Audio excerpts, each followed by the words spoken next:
Hello friends, welcome to learner शोन। आज मैं आपके लेके आई हूँ लीनियर इक्वेशन की पजल्स। जैसा कि आपने जो एग्ज़ाम्स दिए हैं आपने देखा होगा, इस टाइम जो एग्ज़ाम है उसको लेंदी बना दिया गया है। अगर हम इंग्लिश की बात करें तो पहले जो एरर्स हमसे पार्ट्स, एक सेंटेंस के पार्ट्स में एरर दी जाती थी, इस बार इंग्लिश का पैटर्न चेंज कर दिया गया और आपको 4 सेंटेंसेस गिवन गए। कभी कहा गया कि आपको उन सेंटेंस में से रॉन्ग सेंटेंस फाइंड आउट करना है। दैट मीन्स आपको सारे के सारे सेंटेंसेस रीड करने होंगे, देन उसमें से रॉन्ग सेंटेंस फाइंड आउट करना होगा।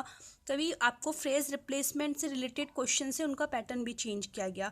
सेम वाइज अब जो अपकमिंग आपके आरआरबीज मेंस के एग्जाम्स होंगे, आरआरबी क्लर्क का रिजल्ट भी आ चुका है एंड होपफुली मैक्सिमम स्टूडेंट्स ने उसे क्लियर किया है। तो आरआरबी क्लर्क मेंस के लिए और आईबीपीएस क्लर्क प्रीलिम्स के लिए बेसिकली ये जो क्वेश्चंस हैं ये एक आपका बेस क्रिएट करने के लिए हैं, उन यूजर्स के लिए हैं जो जिन्होंने स्टार्टिंग की है, या फिर उन यूजर्स के लिए जो क्लर्क के एग्ज़ाम्स में अभी अपीयर होने वाले हैं।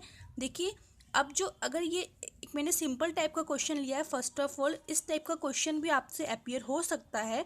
मे बी 1 मार्क का या 2 मार्क के क्वेश्चंस आपसे इससे ले ले, क्योंकि बिल्कुल ही सिंपल क्वेश्चन है।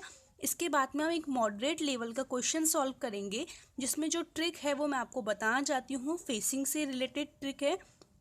सबसे पहले हम इस क्वेश्चन को करते हैं। बहुत ही सिंपल है, आपको गिवन है 7 बॉयज़ है A to G, सबके सब एक लाइन पे खड़े हुए हैं। तो नॉर्मली जब हमें फेसिंग नहीं दी होती है, लीनियर इक्वेशन की बात की होती है, नॉर्मली यहाँ तो एग्जाम में नॉर्थ फेसिंग गिवन होता है, या फिर अगर फेस नहीं गिवन है तो हम उसे नॉर्थ फेसिंग ही अज्यूम करेंगे।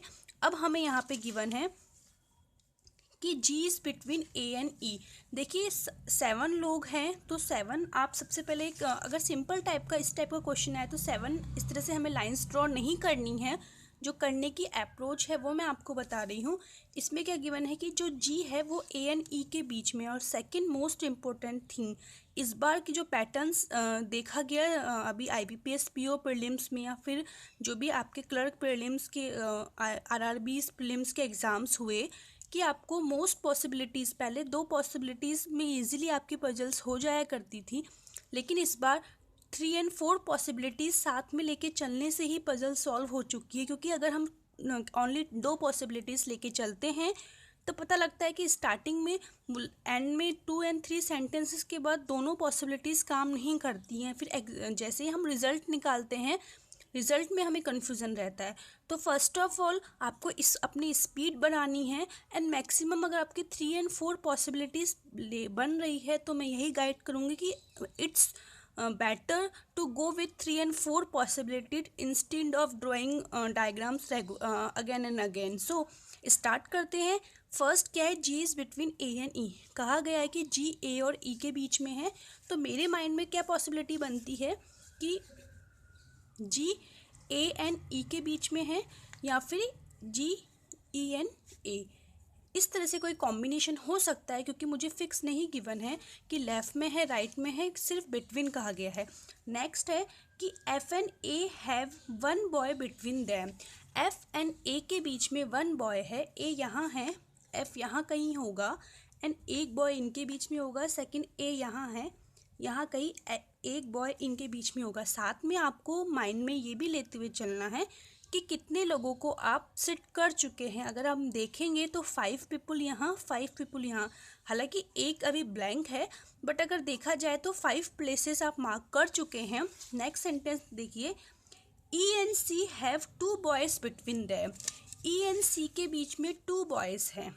E यहाँ है, अगर सपोज कीजिए आप राइट में अगर E लेते हैं तो 5 आपके ऑलरेडी हो चुके हैं, 2 लेंगे 7, देन C को सिट करेंगे तो वो पॉसिबिलिटी आपकी 8 की हो रही है, जबकि नंबर ऑफ मेंबर्स आपको 7 गिवन है। इसीलिए मैंने आपसे कहा था कि जब आप पर्सन्स को सेट कर रहे हैं तो आप ये भी देखते रहिए कि कितने प्लेसेस आप मार्क कर चुके हैं। इसका मतलब श्योरिटी हो गई कि C इस तरह से ही इनके बीच में ही कहीं पे आएगा, यहाँ पे भी इनके बीच में आएगा।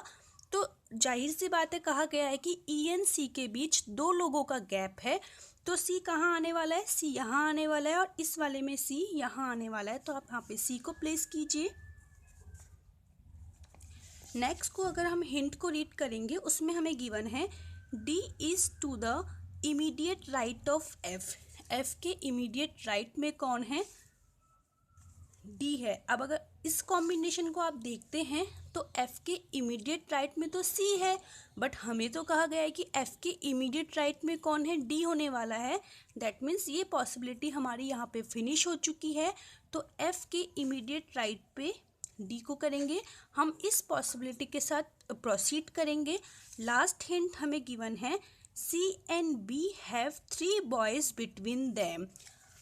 अब इसमें आपका अगेन आपकी सी की पोजीशन फिक्स हो चुकी है। कहा गया है कि सी एंड बी के बीच में 3 लोग बैठे गए हैं। अगर आप यहाँ पे इस आगे जाके बी को अज्यूम करते हैं तो अगर प्लेसिंग के अकॉर्डिंग देखें तो 6 पर्सन्स प्लेस हो चुके हैं, और अगर यहाँ पे आपको करना है तो 1 पर्सन के बाद आपको बी को करना होगा। अगेन ये इनकी टोटलिंग 8 हो रही है, जो नहीं हो सकती है। दैट मीन्स सी इस तरफ आएगा। ऑलरेडी यहाँ पे सी के लेफ्ट में 3 लोग ऑलरेडी सिटिंग है, तो आप यहाँ पे लास्ट में जाके बी को कर दीजिए। तो ये एक सिंपल अरेंजमेंट का क्वेश्चन था, जो मैं आपको यहाँ पे सिर्फ बेस क्लियर करने के लिए बताया है कि किस तरह से आपको अप्रोच करनी होती है। यहाँ पे ओनली 2 पॉसिबिलिटीज़ का था, दैट्स गुड। इस तरह से आपको जब भी आप लोगों को सेट करते हैं तो माइंड में आप टोटलिंग भी लेते हुए चलिए कि इतने लोग का प्लेस में से फिक्स कर चुकी हूँ, ताकि उससे रिलेटेड जो अगली पॉसिबिलिटीज़ होगी वो आप वहीं पे क्रॉस कर सके। तो इसको हम इस तरह से प्रोसीड करेंगे। ये एक बहुत ही इजी लेवल का क्वेश्चन था। अगर ये अपकमिंग एग्जाम में आपको दिखेगा तो इसका हार्डली 1 और 2 मार्क्स के क्वेश्चन में भी इससे बनेंगे, क्योंकि बहुत ही इजी लेवल का क्वेश्चन है। लेकिन आजकल देखा गया है कि रीजनिंग के अंदर वो puzzle based like height based question या फिर इस टाइप के छोटे क्वेश्चंस के भी वर्ड प्रॉब्लम्स में डाल देते हैं, जिसमें से आपसे 1 या 2 मार्क्स के क्वेश्चंस पूछे जाते हैं। एंड इस बार जो पेपर का पैटर्न आने वाला है श्योर एंड श्योर लेंदी आने वाला है। एग्ज़ाम वही क्रैक कर पाएंगे जिनकी स्पीड बहुत अच्छी होने वाली है, क्योंकि इसका आइडिया लग ही चुका है। प्रीवियस जो अभी पेपर गए हैं उनके इंग्लिश का पैटर्न देख के या रीजनिंग के पजल्स देख के आइडिया लग चुका है कि वो लोग बहुत ज़्यादा लेंदी पेपर बना रहे हैं ताकि एग्ज़ाम में टाइम ज़्यादा लगे। सो आपको प्रैक्टिस उसी अकॉर्डिंग करनी है। आइए अब नेक्स्ट लेवल की हम पजल को सॉल्व करते हैं, जो मॉडरेट लेवल की पजल है। देखिए इसमें आपको गिवन है कि 10 स्टूडेंट्स हैं, A to J, जो लोग एक लाइन में है लीनियर, लेकिन यहाँ पे फेसिंग आपको वेस्ट गिवन है। मैंने इस टाइप की एक और पजल पहले आपको करवाई है जिसमें वो लोग ईस्ट फेस कर रहे हैं। अगेन मैं ये पजल आपको करवाना चाहती हूँ, क्योंकि लीनियर इक्वेशंस के लीनियर सेटिंग के क्वेश्चन हर एग्ज़ाम में देखने को मिले हैं, जो प्रीवियस अभी एग्ज़ाम हुए हैं। तो इट मे बी पॉसिबिलिटीज़ कि वो मेंस में रिपीट होंगे, but a different concept. Normally क्या होता है, हम लोग जो होता है नॉर्थ फेसिंग की प्रैक्टिस करते हैं, ईस्ट या वेस्ट या साउथ की। नॉर्मली अगर नॉर्थ की है तो साउथ की हो जाती है, बट ईस्ट या वेस्ट की फेसिंग नहीं करते हैं।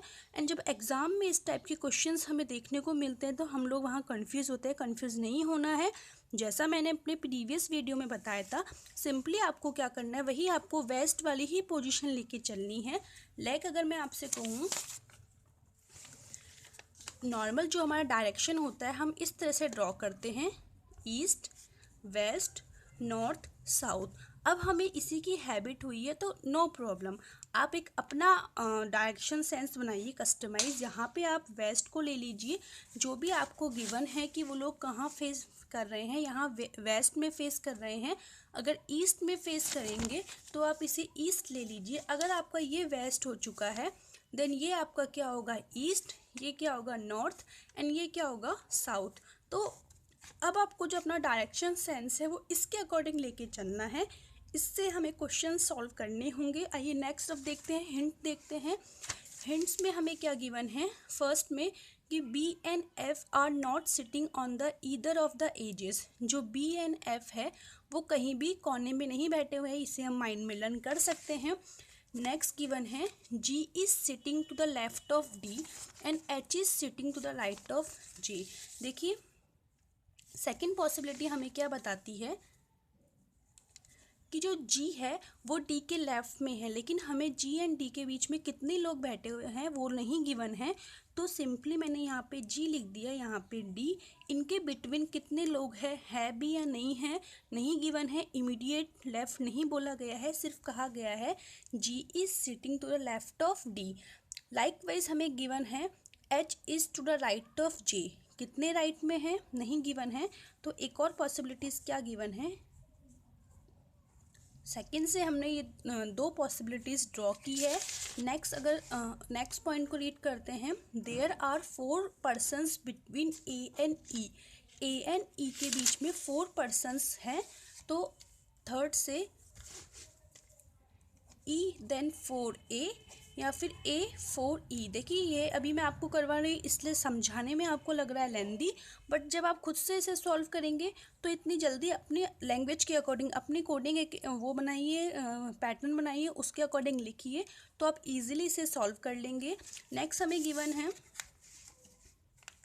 आई is to the north of B, I जो है वो बी के नॉर्थ में है। अब जो मैंने आपको डायरेक्शन वाला बताया था, जो आई है वो बी के नॉर्थ में है, दैट मीन्स नॉर्थ कहाँ होने वाला है हमारा राइट में। तो आपको क्या करना है, फोर्थ में बी के नॉर्थ में आई होने वाला है। लाइकवाइज आपको गिवन है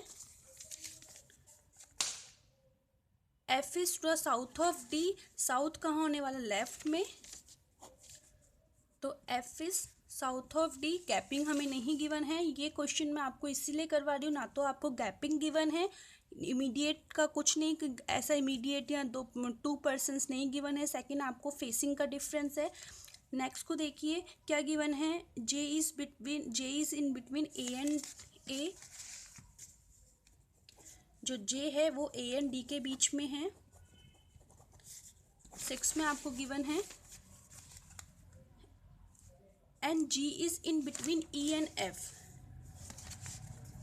GE is between E and F।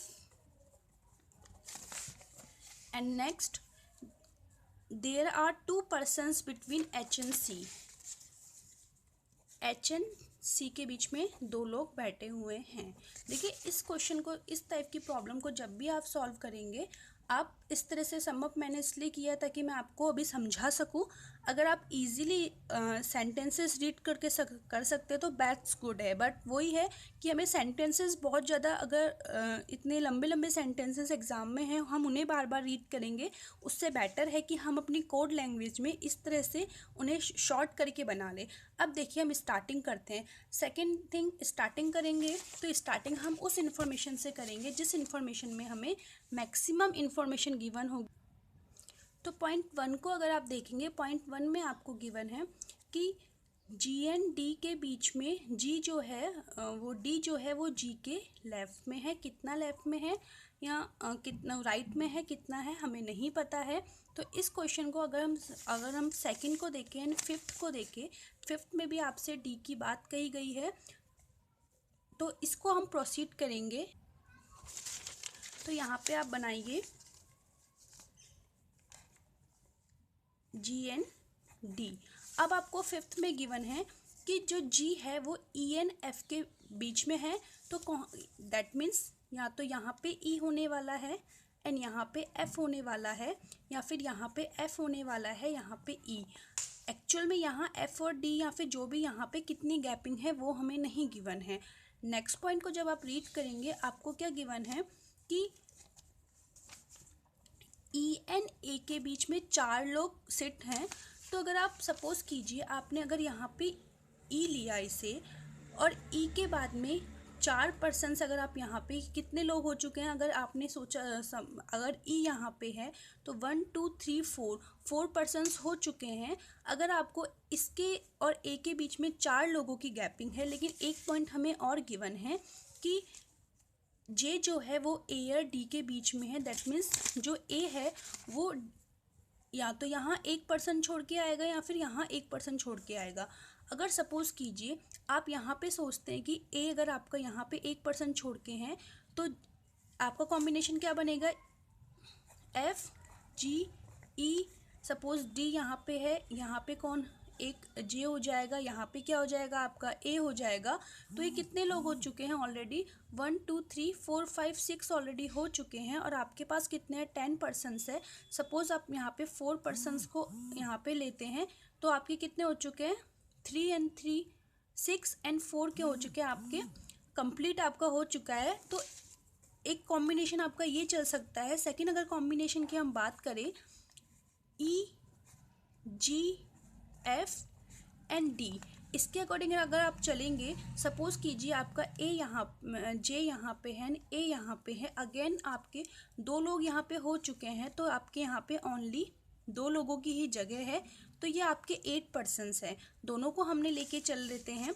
Next में आपको क्या गिवन है, फर्स्ट के ही सेकंड में आपको क्या गिवन था, जो एच है वो राइट ऑफ जे है। अगर आप इस कॉम्बिनेशन को लेके चलेंगे तो इसके अकॉर्डिंग एच आपका यहाँ कहीं पे आना चाहिए, बट आप देखेंगे तो ऑलरेडी 10 हो चुके हैं।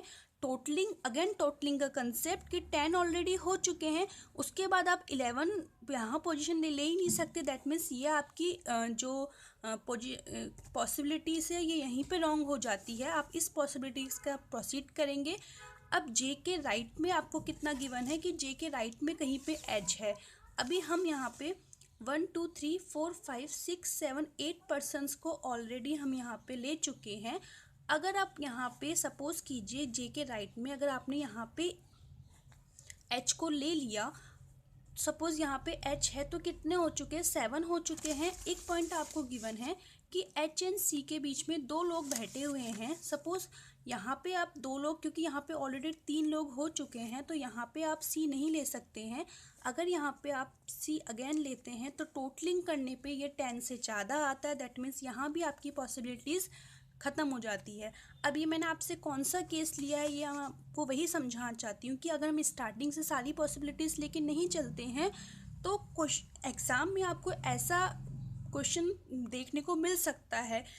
अगेन हम इस पोजीशन पे पहुंच के हम लोग क्या करते हैं, वापस से क्वेश्चन को रीड करते हैं, वापस से उन बड़े सेंटेंसेस को रीड करते हैं कि कहाँ हमसे मिस्टेक रह गई। तो स्टार्टिंग से आपको पॉसिबिलिटीज़ सारी लेके चलनी है। इसीलिए मैंने आपको बताया था कि आपको अपनी कोड लैंग्वेज के अंदर क्वेश्चन को इंटरप्रेट कर लेना है, ताकि आपको अगर ऐसी कोई सिचुएशन बने तो आपको बार बार उन सेंटेंसेस को रीड नहीं करना पड़े। तो यहाँ पे जो पॉसिबिलिटीज़ आपकी रही है, सेम पॉसिबिलिटीज़, ये वाला कॉम्बिनेशन तो आपका नहीं था कि नहीं बनने वाला एफ एंड पे। वैसे भी आपको गिवन था कि एफ जो है बी एंड एफ एंड में नहीं आ सकते हैं, तो ये वैसे भी नहीं बनने वाला। तो आपकी जो पॉसिबिलिटीज़ थी ई जी एफ एंड समथिंग, यहाँ पे डी कहीं पे था। तो इस पॉसिबिलिटीज़ के साथ अगर आप करेंगे तो बीच में ए नहीं आ सकता है। जैसा कि हमने कर लिया कि बीच में ए नहीं आ सकता है, तो एक पॉसिबिलिटीज़ हम यहाँ पे ड्रॉ कर सकते हैं कि इस तरह से ए आएगा, क्योंकि डी के पास में एक छोड़ के हमको ए देना है। अब हम प्रोसीड अगर करते हैं, आपको गिवन है यहाँ पे 2 लोग ये ऑलरेडी हो चुके हैं, 2 ये ऑलरेडी हो चुके हैं, तो यहाँ पे कोई भी नहीं आने वाला है। ई एंड ए के बीच में 4 पर्सन सिट हैं। अब आपको गिवन है कि जे के राइट में एच है। सपोज कीजिए एच यहाँ, ये कितने लोग हैं, 6 लोग। एच यहाँ पे है, कहीं पे भी एच आ सकता है यहाँ पे, और प्लेसेस ब्लैंक है। 6 7 8 9 10। अब आपको गिवन है एच और सी के बीच में 2 लोग बैठे हुए हैं। अगर एच यहाँ पे है तो सी यहाँ होगा, but it's not confirm, may be C यहाँ पे हो एंड एच यहाँ पे हो। सेकंड एक पॉसिबिलिटी आपको गिवन थी कि बी एंड आई जो है, जो आई है वो बी के राइट में है। तो इस डायग्राम को देखने से ओनली, और बी जो है वो कॉर्नर पे नहीं हो सकता, इसीलिए मैंने इसको यहाँ पे बी नहीं लिया है। ओनली 2 प्लेसेस बचे हैं। अगर मैं यहाँ पे बी एंड आई को फिट कर दूँ तो मेरा जो सारी की सारी पॉसिबिलिटीज़ है वो मेरी कंप्लीट हो चुकी है एंड मेरा सेटिंग भी हो चुकी है। तो इस तरह से हमें क्वेश्चंस को प्रोसीड करना है। तो फर्स्ट क्वेश्चन ओनली इंट्रोडक्शन के लिए था कि किस तरह से आपको स्टार्ट करना है।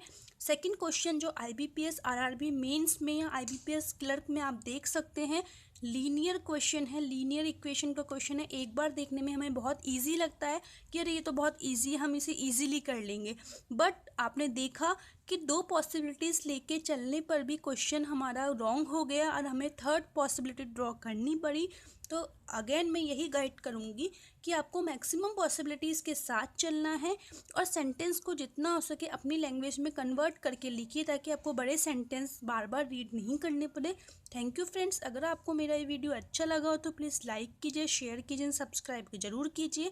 एंड अगर आपको इस तरह की ही प्रॉब्लम्स जो देखने में बहुत ईजी लगते लेकिन आपके एग्ज़ाम्स स्पेसिफिक हो तो प्लीज़ कमेंट करके ज़रूर बताइए। Thank you friends.